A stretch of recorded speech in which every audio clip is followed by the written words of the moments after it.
At Tuesday's pre-cabinet press conference, Dominic Fede, the second deputy leader of the United Workers' Party, UWP, made a call for stronger messaging from the Prime Minister on the issue of crime in St. Lucia. The St. Lucia Labour Party has been appallingly weak on crime. From the leadership of the administration, the Prime Minister, it took him 4 years to say that he has a zero tolerance for crime.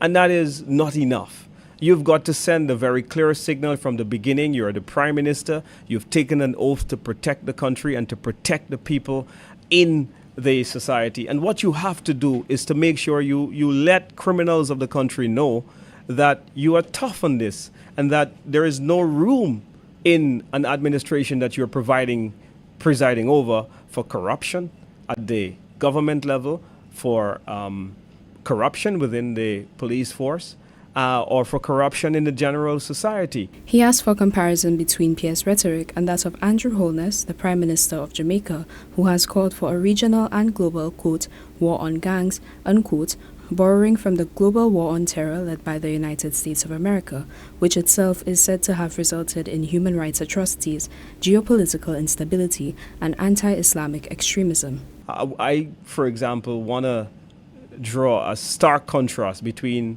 Andrew Holness of Jamaica and our Prime Minister.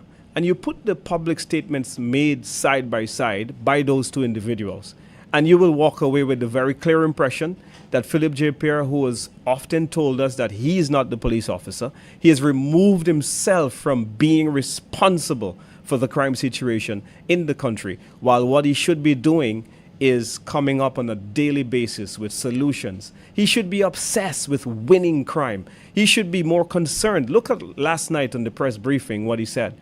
He hopes that the police heighten its investigative powers. That's not enough. When asked at Monday's pre-cabinet press briefing by DBS's Miriam Montoute for his response to the police commissioner's statement on the disappearance of key evidence in the Shakadan Daniel and Kimberly De Leos cases, this was the response given by the Prime Minister and Minister for National Security.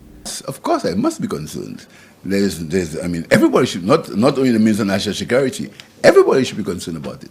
This is not a question that we should not be concerned of. I expect the police to leave no stone unturned to find what really went wrong. It's not the best news, but I expect the police, as I said, I expect the police to use all the investigative powers to see how these exhibits disappeared.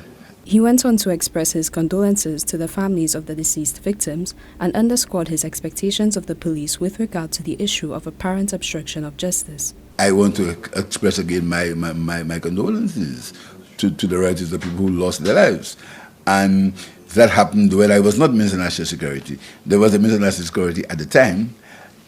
So it's very concerning, and I hope the police leave no stone unturned. It can't be a cold case.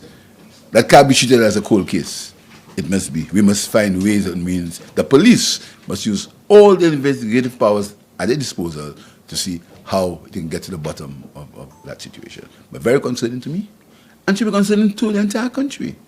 Should be. So we hope that we get some resolution. In the recent past, at a time when St. Lucia was plagued with a serious issue of crime, collusion between politicians and police resulted in one of the worst chapters in the island's human rights record. Given St. Lucia's history in that regard, it would conceivably be dangerous messaging for any politician, including the Minister for National Security, to make it appear to the public that they can interfere with the day-to-day functioning of the force. For Choice News Now, I am Cianna Dalsan.